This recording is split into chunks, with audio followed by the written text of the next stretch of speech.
Stock market investors went on a roller coaster ride in the past 7 trading days, didn't we? First, President Donald Trump announced worse or more severe tariffs than the stock market expected, and stock prices crashed. 1 week later, this afternoon, President Donald Trump announced that he would be pausing tariffs on nearly every country for 90 days and then increasing tariffs on China. So stock markets rallied in response. Still, investors are trying to parse through all of this new information, all of these new valuations, and try and find businesses they can add at reasonable prices. That's what I'm going to share with you in this video. I've identified one business that makes a good addition to your portfolios during this stock market chaos. I'm going to argue why Adobe is a business that deserves a spot in your portfolios. I want to thank The Motley Fool for sponsoring this video. Visit fool.com/Parkev for the 10 best stocks to buy now. All right, so one of the reasons why I like Adobe stock is because the company has generated excellent revenue growth over the previous decade. At $22 billion in trailing 12-month revenue, that's more than 4 times the level its business was at in 2016. Adobe has created some innovative features, keeping its services attractive for most creators. Additionally, it's incorporating artificial intelligence into its services, albeit patiently and slowly and more methodically, and it hopes to capitalize from that rising effectiveness of artificial intelligence. Because I'll tell you, its services are not easy to use. I tried learning Adobe's editing software and all of the high-end tools it has, and it was too advanced for me. I went for something easier when I'm editing my videos or when I'm editing my own videos. I use Canva instead of Adobe because of the difficulty in using Adobe. But for more professional users, Adobe offers higher quality services that gives creators more control over the content that they're editing, and that's resulted in excellent revenue growth for Adobe over the last decade. Now, in addition to generating strong revenue growth, Adobe has used that to generate excellent cash flow from operations.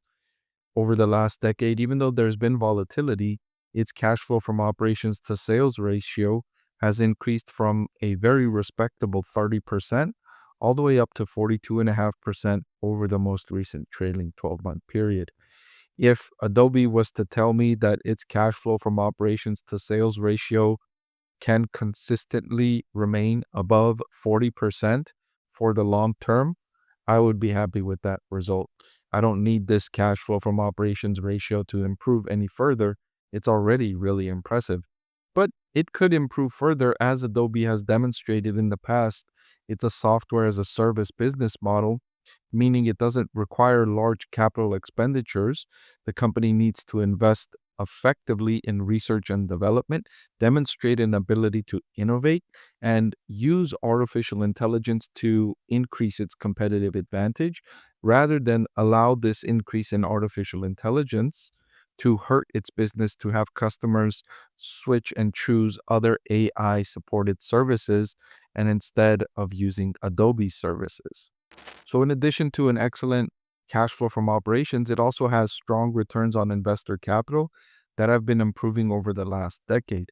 Not only is the number 34.19% solid, but it's also been improving as the company's revenue has been improving. It demonstrates economies in scale. It demonstrates that it learns how to produce its products more effectively and more profitably. And over the last decade, that number has grown from around 5% to 34%. As you probably already know, I like to look at the return on investor capital and compare it with the weighted average cost of capital. And for Adobe, the weighted average cost of capital I calculated was 12.66%. And you compare the return on investor capital with the weighted average cost of capital, and Adobe has a nearly 3-to-1 ratio. The reason I like to do this is because this demonstrates to me that management is effective at using capital to generate profits and cash flow. They're not wasteful in using investor money to create products and services. They create products and services that create multiples of the capital they're using in returns for shareholders. Overall, when I calculated the intrinsic value per share or the fair value of the business, I calculated it at $377. The current market price is $364. Now, this is too close for me to say it's undervalued, but I can say that it's fairly valued. And Adobe ranks up there I wouldn't call it an excellent business because of the increased risks associated with AI. I think Adobe is one of the businesses that's at an increasing risk of disruption due to AI. So, for that reason, I wouldn't call it an excellent business, even though the financials, if I just looked at the financials of the previous decade, the performance metrics would qualify in the excellent business category, but the risk factor brings it down a notch, and I would just call it a really good business. And so, a fair price for a really good business is usually a good proposition. But I also like to look at valuation in more than just my discounted cash flow model. I also like to look at a price multiple. And when measuring Adobe on the forward price to earnings, it's trading at a forward PE of 15.91, which is the lowest it's been going all the way back to 2022. So, according to this metric, the stock looks ridiculously undervalued. According to my DCF, it looks fairly valued, right? So, when combining the two valuation factors, I can say it's undervalued. When looking at one of them alone, I would get a different conclusion. That's why I like to use multiple valuations in when I'm doing my valuation framework.